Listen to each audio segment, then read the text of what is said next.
কোনো দলের প্রতি অন্ধ হয়ে অন্ধ সমর্থক হওয়ার প্রয়োজন নাই, অ্যাটলিস্ট আমাদের দলে প্রয়োজন নাই। যারা এই দলটাকে ভালোবাসবেন তারা যেন কলিজা দিয়ে ভালোবাসেন, আপনার বিবেক যেন বলে যে হ্যাঁ, এই দলটা আমার ভালোবাসা পাওয়ার উপযুক্ত, তাইলে আপনি ভালোবাসবেন। আপনার বাপ দাদা, আপনার কোনো ভাই বন্ধু এই সংগঠন করতেন, শুধু এতটুকু জায়গা থেকে এই দলকে আপনি চাইলেও ভালোবাসতে পারবেন না। এই দলকে ভালোবাসতে হলে এই দলের আদর্শকে ভালোবাসতে হবে। আর আমাদের আদর্শ কোনো বানাওয়াট আদর্শ না, আমাদের আদর্শ আল্লাহ তাআলার দেওয়া যে আদর্শ, যার চাইতে শ্রেষ্ঠ কোনো আদর্শ হতে পারে না। যদি আমাদের কোনো কথা আপনার অপছন্দ হয় আমাকে বলবেন, আমরা কথা দিচ্ছি সংশোধন হব। এটা যদি কোনো বাজে কথা হয়, মন্দ কথা হয়, আমরা সংশোধন করে নেব। ভালো হলে আমাদেরকে বলবেন না, অন্যকে বলবেন। আর আমাদের কথা মন্দ হলে আমাদেরকে বলবেন।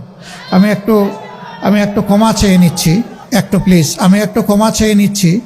এখন আমাদের সন্তানদের, ছোটমণিদের বার্ষিক পরীক্ষার সময় আমরা ডিসিশন নিয়েছি যে ওদের পরীক্ষা শেষ না হওয়া পর্যন্ত রাতের বেলা আমরা আর কোনো পাবলিক মিটিং করব না। এতে তাদের সামান্য বিঘ্ন ঘটলেও এটার জন্য আমরা দায়ী থাকব। আজকে যেটুকু বিঘ্ন ঘটেছে এর জন্য আমি ক্ষমা প্রার্থী। একটা সুষ্ঠু নির্বাচন হোক, এই নির্বাচনের মধ্য দিয়ে যে দল আসবে আমরা তাদেরকে অভিনন্দন জানাবো। ঠিক অনুরূপভাবে আমরা যদি আল্লাহর ইচ্ছা এবং আপনাদের দোয়া ভালোবাসায় আসি, আমরা তাদের কাছেও প্রত্যাশা করব তারাও আমাদেরকে অভিনন্দন জানাবে ইনশাআল্লাহ।